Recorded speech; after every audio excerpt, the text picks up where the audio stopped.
Jumpa lagi dengan saya, Willy The Rooms, tetap di The Sinners Channel.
Salah satu perbedaan doktrinal yang tajam antara para reformator, terutama Calvin, dan gereja di Roma adalah pandangan mengenai sakramen.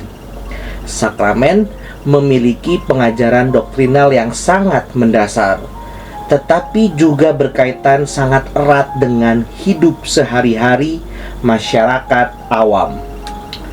Menurut gereja di Roma, ada 7 macam sakramen dan kesemuanya saling berkaitan membentuk kebiasaan hidup jemaat. Calvin dan para reformator yang lain bersitegas bahwa Alkitab hanya mengajarkan 2 sakramen, yaitu baptisan kudus dan perjamuan kudus.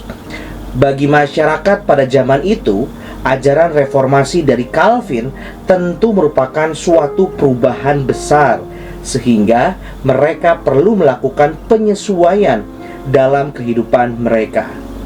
Dari 5 sakramen yang ditolak oleh Calvin, pernikahan dapat dikatakan memiliki tingkat kerumitan tersendiri. Pernikahan bukan hanya menyangkut urusan kerohanian dan doktrinal, tetapi juga sosial, moral, dan ekonomis. Masalah-masalah ini saling berkaitan. Untuk itu, reformasi juga harus siap dengan ajaran yang benar agar masyarakat memahami bahwa pernikahan bukanlah sakramen seperti yang diajarkan oleh gereja di Roma. Pada saat yang sama, kebudayaan dan tata cara kehidupan masyarakat serta pemahaman moralitas masyarakat di abad ke-16 menambah kerumitan tersendiri pada masalah pernikahan ini. Melalui video ini, saya mencoba membawa kita mempelajari pernikahan dalam bingkai kacamata teologi reform.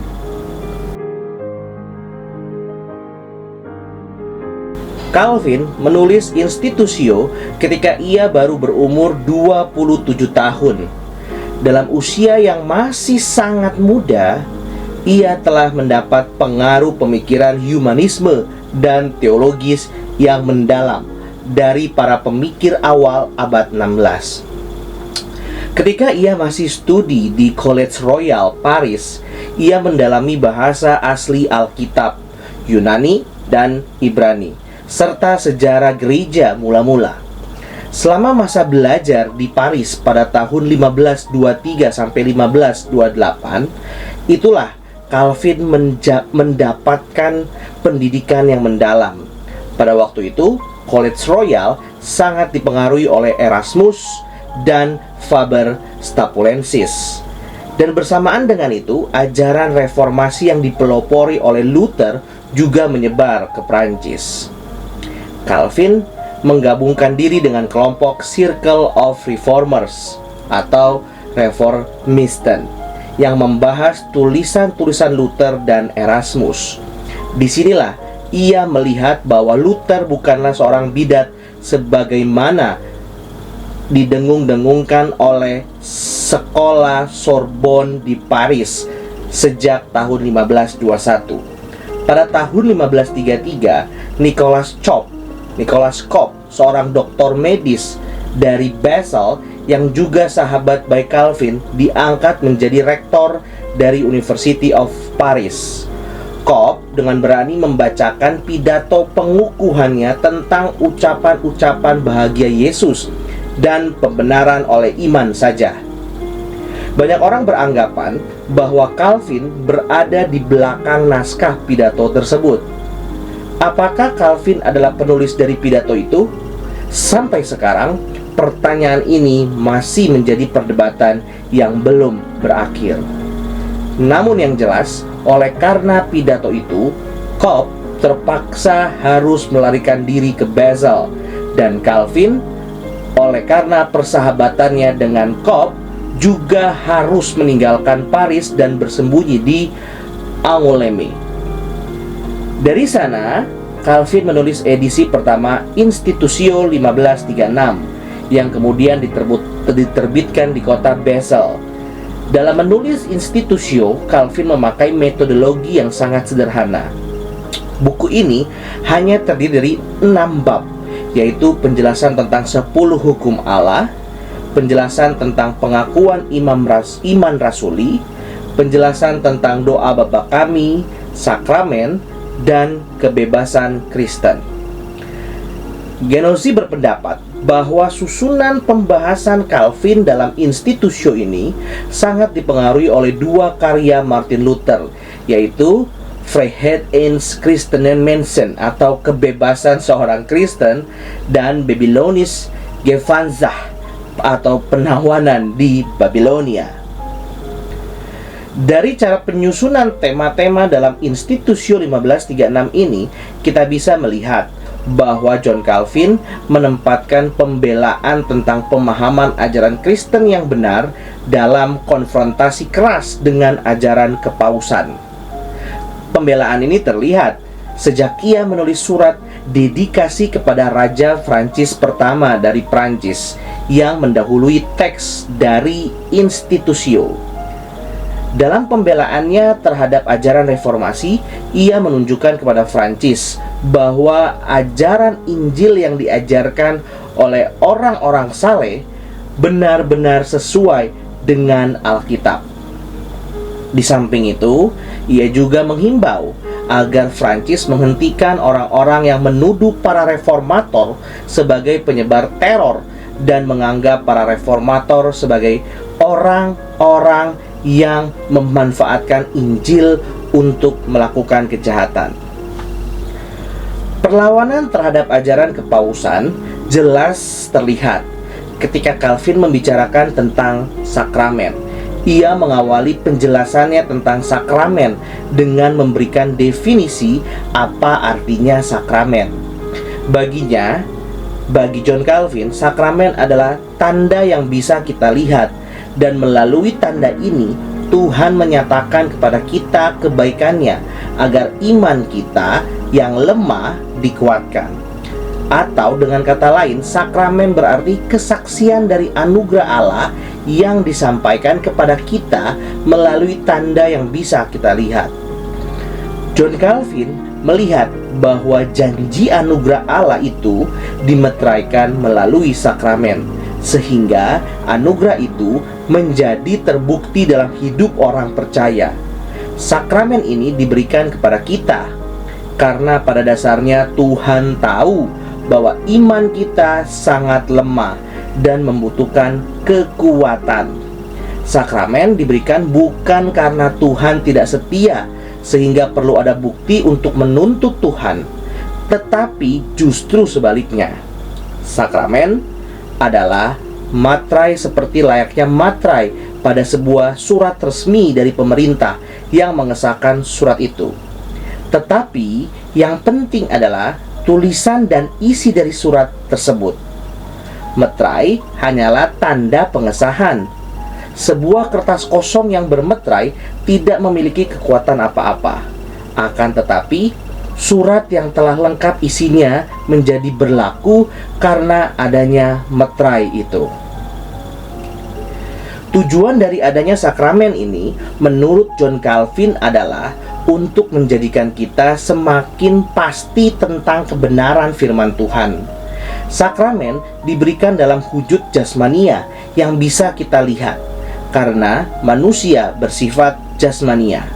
Sehingga melalui tanda yang bisa dilihat oleh mata itu, kita bisa mendapatkan pengajaran, sebagaimana seorang murid memperoleh pengajaran dari gurunya.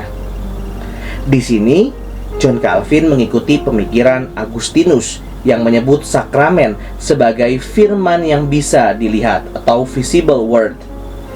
Ia memberikan komentar mengenai perkataan Agustinus ini. Demikian: sakramen mewakili janji-janji Tuhan, sebagaimana lukisan bisa kita lihat mewakili pemandangan yang sesungguhnya di depan mata kita.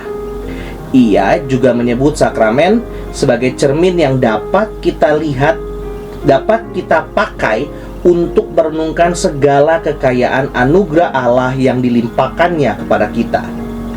Melalui sakramen, Allah menyatakan diri kepada kita yang sebenarnya sangat bodoh dan memberikan segala kasih karunia-Nya bagi kita.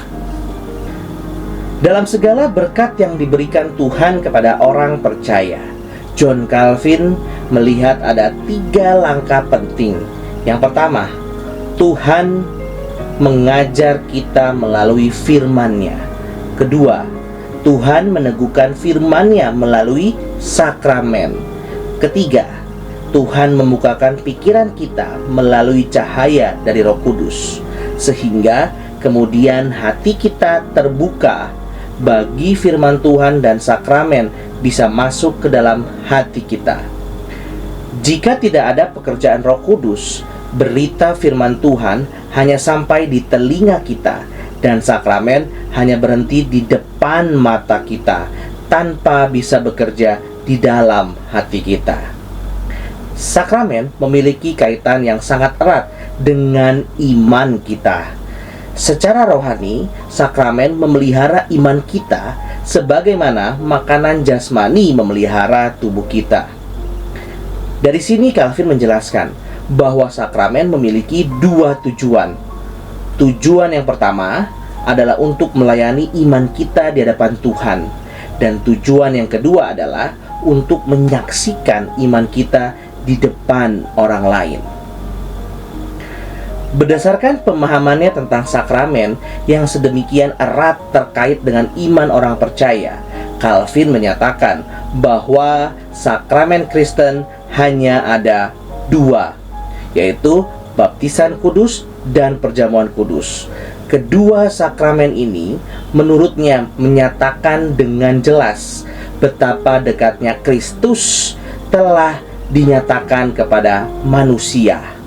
Baptisan menunjukkan bahwa kita telah dibersihkan dan dicuci, dan perjamuan kudus menunjukkan bahwa kita telah ditebus. Air baptisan mewakili pembasuhan dosa kita, dan darah perjamuan kudus adalah pemuasan dari penebusan. Sakramen adalah misteri, dan bagi Calvin, misteri dalam sakramen Kristen sangatlah mulia, dan semua kemuliaan ini dinyatakan di atas salib Kristus, di mana air dan darah mengalir dari Kristus di atas salib. Setelah menjelaskan makna sesungguhnya dari sakramen, John Calvin kemudian mengemukakan pandangannya mengapa pernikahan bukan sakramen. Ia sadar bahwa pernikahan adalah sebuah lembaga yang ditetapkan oleh Tuhan sendiri, dan ini dijelaskan dalam firman Tuhan, misalnya dalam Kejadian 2 ayat 21 sampai 24, Matius 19 ayat 4 dan sebagainya. Ajaran bahwa pernikahan dikategorikan sebagai sakramen tidak ada dalam sejarah gereja mula-mula. Ia juga menjelaskan bahwa kebiasaan ini baru dimulai pada zaman Gregory ke-7 menjadi paus tahun 1073 sampai 1085. Calvin jelas mengakui bahwa pernikahan adalah sesuatu yang indah dan kudus sesuai dengan perintah dari Tuhan. Akan tetapi, ia menambahkan bukan semua hal yang indah dan kudus dan sesuai dengan kehendak Tuhan harus disebut sebagai sakramen. Bertani, bekerja membangun rumah, membuat sepatu, memangkas rambut, semua adalah pekerjaan yang baik dan sesuai dengan perintah Tuhan. Tetapi pekerjaan-pekerjaan itu tidak pernah dikategorikan sebagai sakramen. Sekali lagi, ia menegaskan bahwa sesuatu bisa disebut sebagai sakramen apabila hal itu merupakan tata cara yang ditetapkan oleh Tuhan, yang bisa dilihat oleh manusia dan ditujukan untuk meneguhkan janji Tuhan kepada manusia. Kemudian, dengan nada bergurau, John Calvin menambahkan bahwa anak-anak kecil pun tahu bahwa pernikahan tidak memenuhi kriteria tersebut. Gereja Roma Katolik berpendapat bahwa pernikahan adalah tanda dari sesuatu yang sakral, yaitu tanda bagi persatuan rohani antara Kristus dan jemaatnya. Calvin membantah pendapat ini, sebab menurutnya jika kata tanda di sini dimaksudkan oleh gereja di Roma sebagai simbol yang ditetapkan oleh Tuhan bagi kita untuk meneguhkan kepastian iman kita, mereka salah besar. Kalau kata tanda ini dimaksudkan mereka sebagai sesuatu yang dimengerti berdasarkan perbandingan, penjelasan ini lebih tidak masuk akal. Ini menunjukkan bahwa di dalam Alkitab, perumpamaan-perumpamaan Tuhan Yesus sering memakai bentuk perbandingan, misalnya tentang kerajaan surga seperti biji sesawi atau kerajaan surga seperti ragi. Juga dalam kitab Yesaya dikatakan bahwa Tuhan akan memelihara kawanan dombanya seperti seorang gembala. Kalau semua perbandingan itu dimengerti sebagai tanda dari sakramen, maka kita akan memiliki sakramen sebanyak perumpamaan-perumpamaan yang ada di dalam Alkitab. Bahkan pencurian juga bisa disebut sakramen, sebab Alkitab mengatakan bahwa hari Tuhan itu datangnya seperti pencuri. Lebih jauh lagi, gereja di Roma memakai perkataan Paulus dalam Efesus 5 ayat 28 sampai 31 tentang pernikahan untuk membela pendapat mereka bahwa pernikahan adalah sakramen. Dalam perikop ini, Paulus mengutip kitab Kejadian dengan mengatakan bahwa seorang laki-laki akan meninggalkan ayahnya dan ibunya dan bersatu dengan istrinya, sehingga keduanya menjadi satu daging. Selanjutnya, Paulus mengatakan bahwa ini adalah sebuah rahasia atau misteri yang sangat besar. Efesus 5 ayat 32. Dalam Vulgata, kata rahasia besar ini diterjemahkan sebagai sakramentum. Berdasarkan terjemahan ini, gereja dan kepausan di Roma berkata bahwa Paulus mengajarkan bahwa pernikahan adalah sakramen. Calvin tidak setuju dengan cara gereja Roma menerjemahkan ayat tersebut. Menurut John Calvin, kesimpulan yang mereka ambil sudah keluar dari konteks ajaran yang Paulus tekankan. Dalam perikop ini, Paulus sedang menunjukkan kepada pembacanya bahwa ikatan kasih antara suami dan istri dalam pernikahan melambangkan kasih Kristus kepada jemaatnya. Sebagaimana Kristus telah melimpahkan seluruh kasih-Nya kepada gerejanya, maka Paulus berharap agar suami juga melimpahkan seluruh cintanya kepada istrinya. Kemudian untuk menunjukkan bahwa Kristus telah menyatukan dirinya sendiri dengan jemaatnya, Paulus mengambil kesaksian dari kitab Kejadian, di mana Adam dipersatukan dengan Hawa. Paulus ingin menjelaskan bahwa persatuan ini digenapi secara rohani di dalam Kristus dan gereja, sebab gereja adalah tubuh Kristus, daging Kristus, tulang Kristus, sama seperti Adam yang memanggil Hawa, tulang dari tulangku dan daging dari dagingku. Kesimpulan Paulus ialah semua ini merupakan satu misteri besar. Jadi, kata Calvin, di sini Paulus sama sekali tidak mengatakan bahwa pernikahan antara suami istri ini yang merupakan misteri besar atau sakramen dalam bahasa Latin. Yang merupakan misteri besar adalah bagaimana manusia bisa dipersatukan dengan Kristus sebagai tubuhnya. Calvin sangat menyayangkan bahwa penerjemahan kata mysterion bahasa Yunani pada ayat ini menjadi sakramentum dalam bahasa Latin. Ini telah membuat gereja di Roma memaksakan ajarannya kepada jemaat selama berabad-abad bahwa pernikahan adalah sakramen. Kalau para penterjemah Alkitab itu kurang memiliki kemampuan bahasa, biarlah kesalahan itu menjadi milik mereka. Tetapi kalau mereka memaksakan ajaran salah tersebut kepada jemaat, ini merupakan satu penyesalan yang amat mendalam. Kesalahan lain yang dilakukan oleh gereja di Roma adalah pengajaran mereka yang tidak konsisten. Di satu pihak, mereka meninggikan pernikahan sebagai sakramen. Di pihak lain, mereka menganggap hubungan seksual suami istri adalah sesuatu yang kotor dan cemar. Mereka melarang para imam gereja mereka untuk menikah karena alasan ini. Lalu, John Calvin bertanya, kalau pernikahan adalah sakramen, mengapa mereka menghalangi para imam gereja untuk bisa memperoleh sakramen ini? Mereka sebenarnya berkontradiksi dengan ajaran mereka sendiri. Ajaran mengenai pernikahan sebagai sakramen ini mengatakan bahwa hubungan seksual itulah yang merupakan bagian dari sakramen, dan hubungan inilah yang melambangkan persatuan antara gereja dan Kristus. Tetapi di pihak lain, mereka juga mengajarkan bahwa Roh Kudus tidak pernah hadir dalam hubungan seksual suami istri.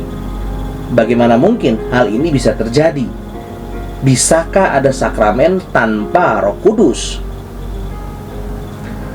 Menurut John Calvin, inti persoalan ajaran gereja di Roma mengenai pernikahan sebagai sakramen ini adalah karena mereka telah membuat bagi mereka sendiri segala macam hukum dan peraturan guna memperkuat cengkeraman pengajaran mereka.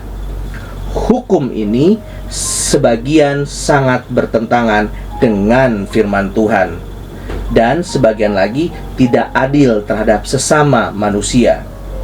Sebagai contoh, hukum mereka mengatakan bahwa pernikahan anak-anak di bawah umur, walaupun tanpa persetujuan orang tua, harus tetap dianggap valid, sebab pernikahan adalah sakramen.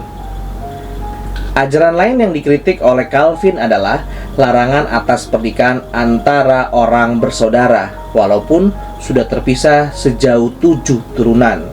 Lalu larangan untuk menikah lagi bagi orang yang bercerai, walaupun perceraian itu disebabkan oleh pasangan mereka yang berzina. Habis itu ada larangan menikah pada hari-hari besar pada para orang kudus. Dan masih ada sejumlah larangan lain. Dalam video selanjutnya, kita masih membahas pernikahan dalam teologi reform dengan subtema peraturan gereja di Jenewa tentang pernikahan. Terima kasih. Tuhan Yesus memberkati. Puji Allah, puji Allah, puji Allah Tritunggal. yang mulia bagi Allah, pemberi kurnia keselamatan.